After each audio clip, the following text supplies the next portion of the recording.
Otaku fam, welcome back to acara yang akan selalu membahas tentang popular culture yang menarik di acara kita Otaku. Kenan demi dunia pak, makanya benar-benar bagus gitu.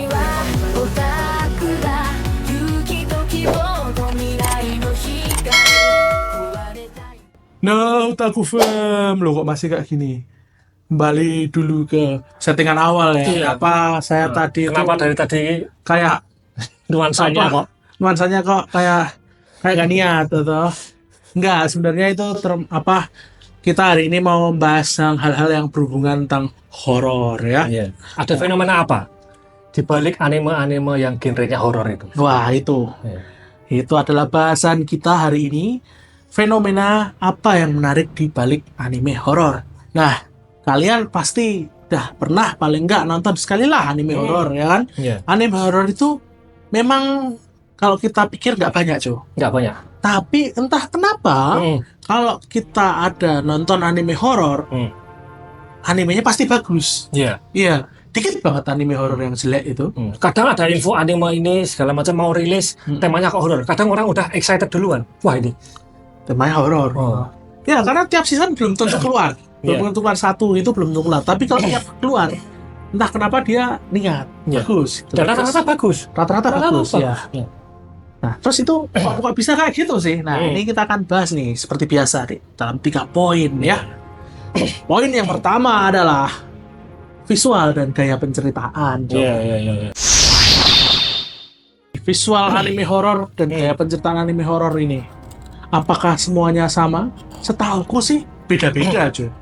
Iya. Jadi kita bisa lihat ya, anime horor itu di tiap anime yang aku temuin itu hampir nyaris dikit banget yang visualnya itu sama.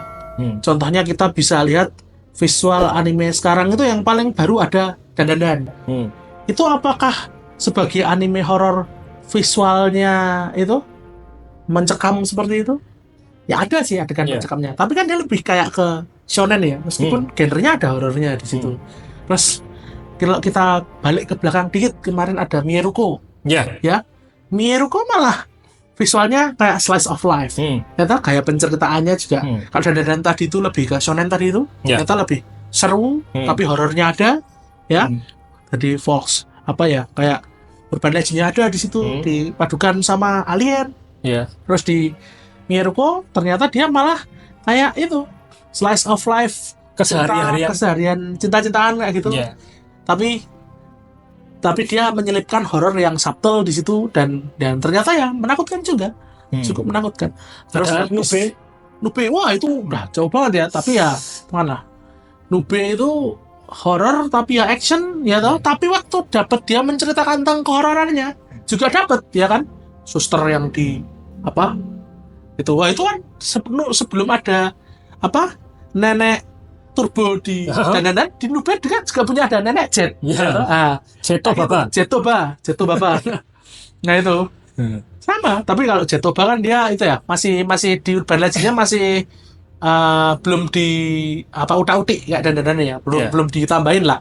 Jadi kak dulu di Urban Legend-nya di Jepang kan ada, kalau ada orang yang naik motor dalam kecepatan tertentu, terus nenek itu akan bisa mengimbangi kecepatannya, dan ketika kamu melihat spion ada nenek itu, kamu nggak akan bisa kembali melihat ke depan ya, kayak gitu. Jadi otomatis akan terjadi kecelakaan seperti itu. Dan dari semua judul itu, meskipun genrenya horor semua, tapi kita selalu dapat yang beda.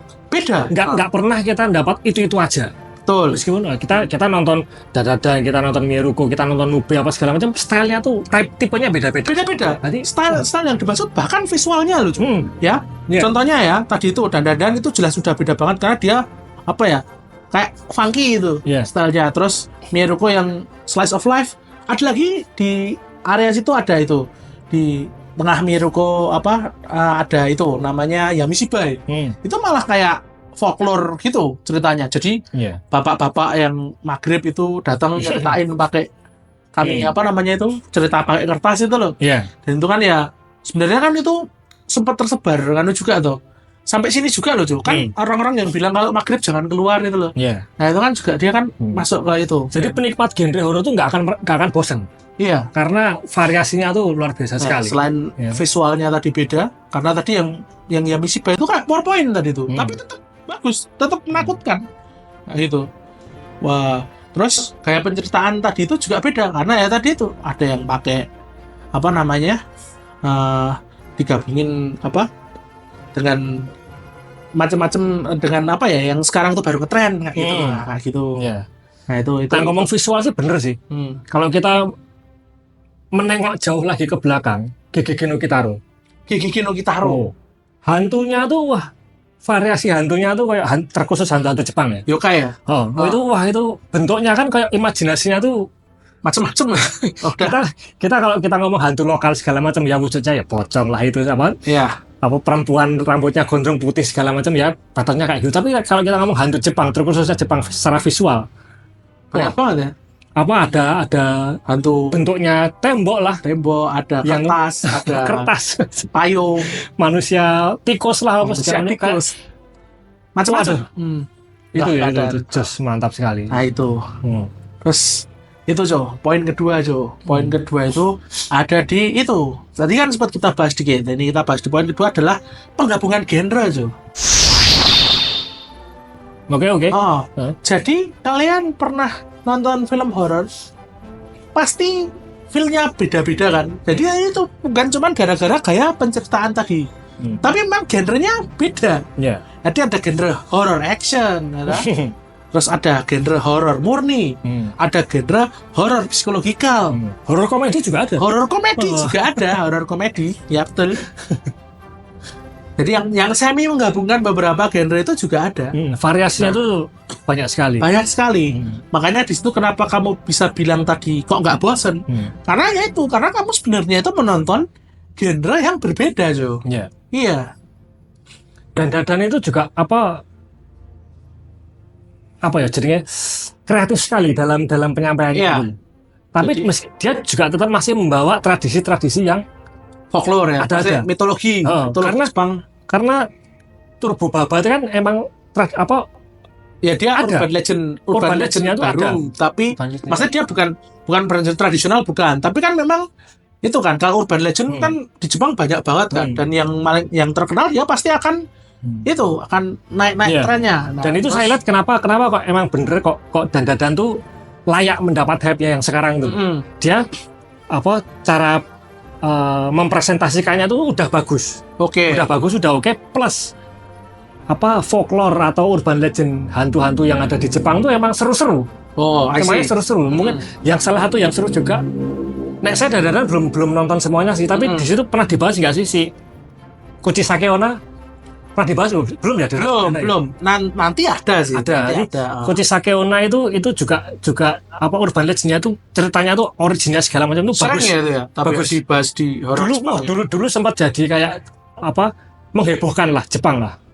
Jadi ada semacam hantu entah siluman apa segala macam yang perempuan rambutnya panjang terus yang pakai masker itu. Pakai masker nanya ke orang-orang. Dia nanya orang. Aku cantik enggak? Segala macam. Terus sambil dia buka maskernya terus mulutnya tuh sobek sampai kuping ke kuping gitu.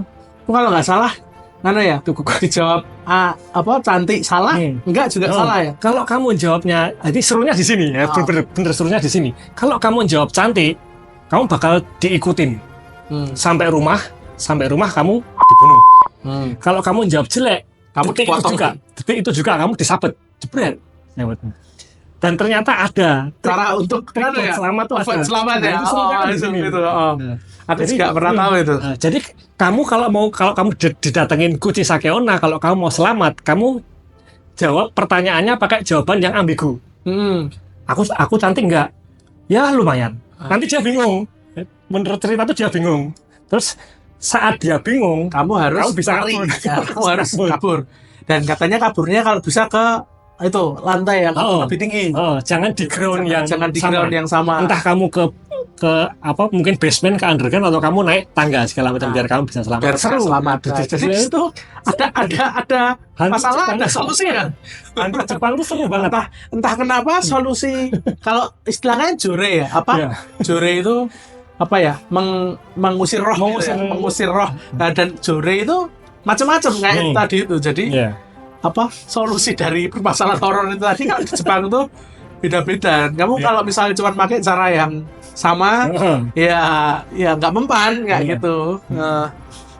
Terus ada juga pasti hantu-hantu lainnya dengan lore-nya masing-masing yang seru-seru juga. Oke. Nah itu tadi ya. Jadi horor itu kenapa kok seru dia? Karena bisa menggabungkan dua bahkan lebih genre dalam horor secara umum sudah menarik. Tapi kalau secara khusus kita ngomong Jepang, wah ternyata level menariknya bertambah. bertambah lagi. Oke. Nah, sekarang ke poin ketiga nih. Poin ketiga itu ternyata horor juga masuk ke dalam lifestyle. Ya. Nah, itu gimana tuh? Jadi di Jepang tuh ada yang namanya Kaidan Banashi. Nah, kalau kita menjelaskan Kaidan Banashi itu apa? Itu semacam itu lifestyle lah. Lifestyle orang-orang di Jepang yang mungkin lebih ke anak-anak lah, orang-orang muda ya mungkin anak-anak sekolah itu ya intinya tuh gini, saling bercerita tentang pengalaman horor masing-masing. Kamu punya, ayo Kaidan Banashi, aku punya cerita ini. Biasanya kalau pas nginep di rumahnya siapa. Itu pengalaman horor atau cerita horor yang didengar dari orang juga boleh? Boleh, gitu. Jadi intinya ceritakan tentang horor yang dia miliki. Jadi memang hal sesepele itu pun cukup menarik. Orang tuh cukup excited buat nyimak dulu. Kadang orang kita nggak kan, aku punya cerita horor apa segala macam gitu kan. Nah sekarang Mas Rey, Anda apakah punya? Ya, bisa, silakan kita sedikit di bagian penghujung ini mungkin kita sharing Kaidan Banashi. Nah, punya Kaidan Banashi apa? Boleh. Tapi punya saya tuh dikit sih yang menarik. Gimana? Mungkin yang paling ingat ini kalau saya yang cerita tentang pengalaman saya sendiri kan mungkin ambigu ya. Kadang kan saya termasuk orang yang jarang percaya tentang horor ya. Kalau saya terus terang saya penakut ya. Jadi kalau misalnya nonton film horor itu kalau misalnya nggak pagi nggak siang itu takut lah saya. Tapi bukan gara-gara setannya ya, karena saya kan juga bisa make-up kostum kayak gitu kan. Jadi itu kalau sebenarnya kalau setannya udah muncul sih ya udah. Tapi kan saya lebih ke apa ya, kayak itunya tensionnya gimana sebelum setannya hantunya itu keluar tuh saya termasuk yang jump scare tuh lemah. Nah tapi saya pernah dapat pengalaman yang cerita orang ya, bukan saya pernah kesurupan. Klasik Indonesia horor Indonesia. Kesurupan. Dan yang lucunya kesurupannya itu habis main PlayStation. Habis main PlayStation dan habis kalah. PS-nya ada kalah main PlayStation. Nah, gimana coba? Jadi aku lupa itu.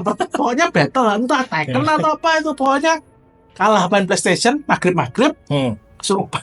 Ya emang gak lucu sih, tapi ya aku kan juga cuma diceritain ya. Aku tak bangun-bangun udah nggak tahu kenapa udah di tempat tidur. Tapi terakhir aku ingatanku ya aku main PlayStation. Itu mirip dengan experience-nya saya tuh. Oh gitu. Ya gimana? Sebelumnya kan tak jelasin dulu. Jadi orang kan kadang level kepekaannya beda-beda. Ada yang biasa cuma sesekali pernah diliatin. Ada yang peka banget ya nggak. Kadang dia kayak gini, di situ ada yang lagi dodo apa segala macam. Karena kan ada. Ya. Kalau saya pribadi, level kepekaan saya ini saya ngomong apa adanya 0. Oh gitu. Jadi gak pernah bisa lihat, gak pernah bisa ngerasa, gak apa-apa. Wah, kayak kepekaan saya tuh cupu banget. Kalau itu sama sih. Gak pernah bisa ngelihat, gak pernah bisa itu segala macam. Jadi experience yang saya alami itu dari ceritanya temen. Oh, berarti mirip sama saya. Dari ceritanya temen. Jadi ini zaman-zaman SMP. Kenapa kok saya bilang mirip? Ya itu konteksnya itu teman-teman SMP pada janjian pulang sekolah main ke rumah salah satu teman yang punya PS. Nah, PS-an juga. Laki-laki PS juga. Gimana ini? PS-an. Jadi waktu itu saya masih di kantin atau ngapa tak nyusul lah nanti segala macam. Mereka kesana dulu. Di antara grup temanku itu ada satu orang yang level kepekaannya cukup tinggi. Nah, bisa ngelihat. Levelnya. Sementara saya nggak mampu, nggak punya skill buat ngelihat. Dia peka. Mata batinnya udah. Kayak the third eye-nya kayak mulai. Oke. Itu dia di situ tinggal kayak nggak tenang melihat sekitar ya. Jadi kayak was-was. Iya. Jadi dia ngelihat aku dapat cerita dari temanku yang waktu itu ada di situ dan nengok ke sana nunduk segala macam terus buang pandangan ke tempat lain ngelihat lagi buang lagi sampai beberapa kali segala macam terus aku tak pulang aja ya. Aku tak kenapa tuh aku mau cerita di situ dia nggak cerita di situ berarti lebih memilih pulang dan kok konteksnya tuh kok buru-buru akhirnya dia pulang nah, dia pulang tuh ya terus baru aku datang dia udah kondisinya udah pulang baru aku datang kondisinya udah pulang terus ya kita main biasa terus besoknya teman-temanku yang waktu itu di situ kan penasaran terus tanya kamu tuh kenapa kemarin itu segala macam kok gini. Jadi aku waktu masuk rumahmu tuh perasaanku udah nggak enak. Aku ngelihat di TV, di TV dulu kan mesin TV kan ada rak bawahnya itu kan. Ada bawahnya. Ada bawahnya tuh. Nah, itu dari bawah rak itu keluar tangan tuh. Dia ngelihat tangan. Padahal kamu nggak lihat apa-apa. Yang lainnya nggak tahu ngelihat tangan. Terus kan dia takut tuh. Terus buang muka ngelihat kulkas. Kulkas. Di atas kulkas ada ngelihat tangan lagi. Habis itu buang muka lagi kan, lihat poster. Dari lipatan poster itu dia ngelihat ada tangan lagi. Tadi pergerakan tanganku merhatikan nggak? Nggak terlalu. Jadi yang tangan pertama yang dia lihat kayak gini. 5. Tangan kedua yang dia lihat kayak gini. Oh gitu. Tangan ketiga yang dia lihat kayak gini. Jadi semacam dia melihat countdown. Dia takut kalau itu jadi something happen istilahnya. Berarti kan makanya dia takut. Ya. Terus buru-buru pulang. Buru-buru pulang. Terus aku kan juga penasaran toh. Besoknya tanya. Besoknya. Lah emang kemarin tuh terjadi apa? Enggak ngopo-ngopo segala macam. Tapi saat habis dari pulang enggak lama kamu datang. Tapi ya wes gitu aja. Tapi sempat tanya itu ya tentang kenapa kok kayak gitu ya. Mungkin itu udah kita nggak tahu ya kalau misalnya jadi 0 itu gimana ya. Ya udahlah itu kira-kira karena orang yang bisa melihat tidak berada di situ untuk memastikan apa yang terjadi istilahnya kan mungkin terjadi sesuatu tapi karena kita nggak ada yang bisa ngelihat ya udah. kan katanya yang nggak bisa ngelihat itu juga intervensi spiritualnya juga jadi dikit itu loh. Iya. Katanya toh. Nek saya pribadi saya nggak bisa ngeliat dan saya nggak mau ngeliat. Istilahnya ditawari mau tamu mata batinmu segala macam. No, thank you. No. Enggak, terima kasih. Maaf. Cukup. Begitu. Ya, kira-kira. Tapi emang banyak sisi menariknya sih. Ya, sih. Pantas banyak yang suka ya. Ternyata. Jadi itu tadi nggak cuman dari genre horror murni, tapi ternyata dari macam-macam genre tadi itu semuanya menarik seperti itu. Menarik. Nah, jadi kalau teman-teman sendiri ada nggak nih yang punya pengalaman horor atau mungkin malah bisa ngelihat experience apa yang kalian alami? Boleh lah, mau sharing, tulis di komen lah. Yeah. Nah, dan ya seperti biasa, sebelum kita kembali ke tempat masing-masing, mohon bantuannya untuk subscribe, like, dan bolehlah share video ini. Siapa tahu ada teman kalian juga yang tertarik buat menceritakan pengalamannya di sini. Boleh. Kita selalu welcome. Yes. Oke. Dan ya, see you next episode Otaku. Dah.